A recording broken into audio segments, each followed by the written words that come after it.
वृद्धा आश्रम। मीना ससुराल छोड़ घर आई। अरे मीना बिटिया, तू यहाँ इस वक्त? अपनी बेटी मीना को शाम के समय दरवाजे पर देखकर अरुणा जी लगभग चौंकते हुए बोली, हाँ मैं। और क्या इस वक्त? क्या अब ये मेरा घर नहीं है?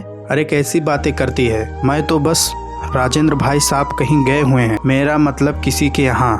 सीमा ने गुस्से में अपनी माँ को देखते हुए कहा, गए नहीं थे, मगर मैंने आज सब झंझट ही खत्म कर दिया है। झंझट? कैसा झंझट? बेटा तू बता, राजेंद्र भाई साहब ठीक तो हैं? घर में घुसते ही सोहन बाबू चिंतित से होकर बोले, जो कि ड्यूटी से लौटे थे। पापा दुखी कर दिया था उन्होंने, मेरी जिंदगी ही खराब कर दी थी।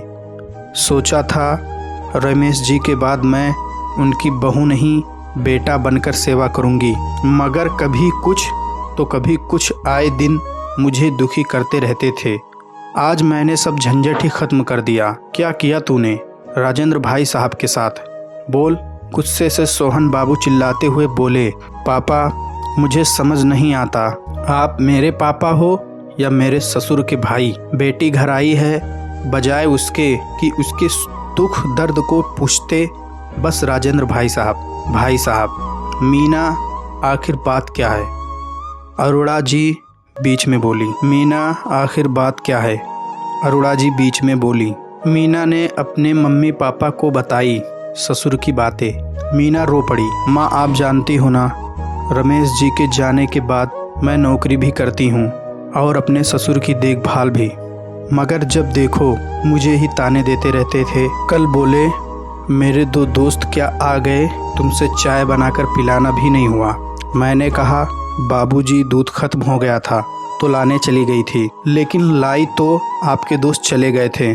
मैंने बस उन्हें बताना चाहा था तो बिगड़ पड़े और कहने लगे तुम झूठ बोलती हो, मेरा एक छोटा सा काम करने में तुम्हारी नानी मर जाती हैं और मेरे पेंशन पर पूरा हक जमाती हो, लेकिन मेरा ख्याल रखना भी नहीं हो पाता तुमसे।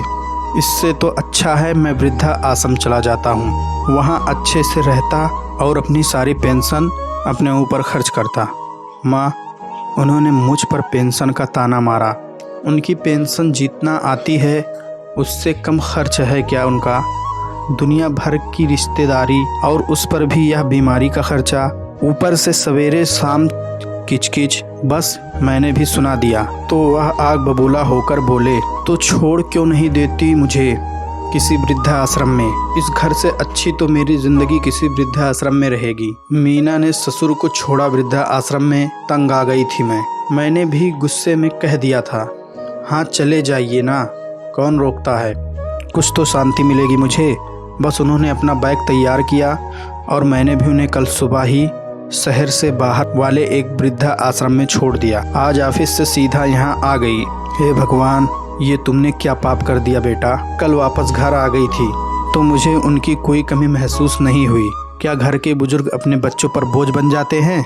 ऐसे तो कल हम भी तुझे बस बोझ लगेंगे।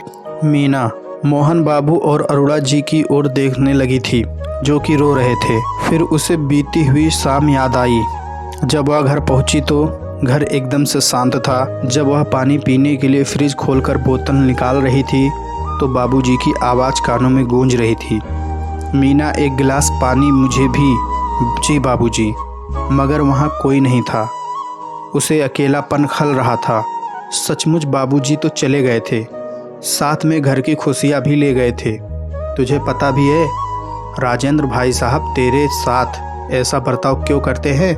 मुझे बताया था उन्होंने। राजेंद्र जी ने बहू को माना बेटी, मेरे मना करने के बावजूद भी वो कहते थे मीना मेरी बेटी नहीं बेटा है, मगर मैं अपने लिए उसकी ज़िंदगी नहीं बर्बाद कर सकता।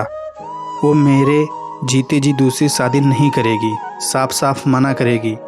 वो मेरे लिए अपनी ज़िंदगी ख़राब कर ले, एक पिता होकर अपनी बेटी को बर्बाद होने दूं?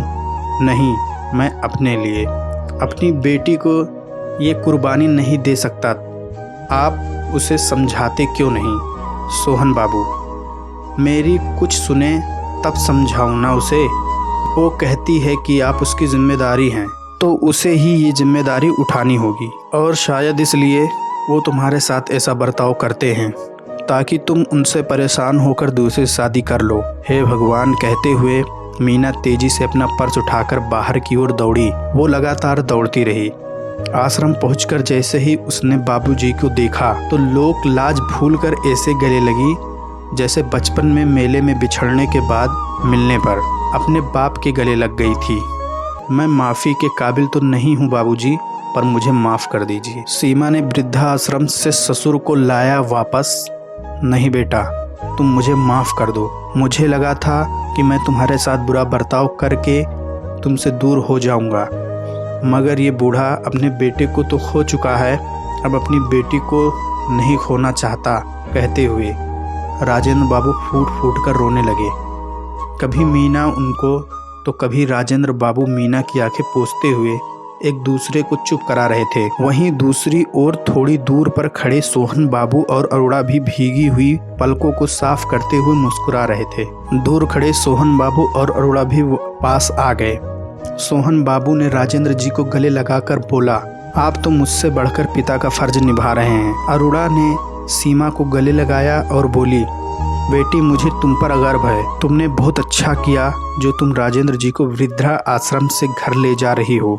यही है वृद्धा आश्रम हिंदी कहानी। दोस्तों, ये कहानी आपको कैसी लगी कमेंट बॉक्स में हमें ज़रूर बताएं और चैनल को लाइक और सब्सक्राइब करना ना भूलें।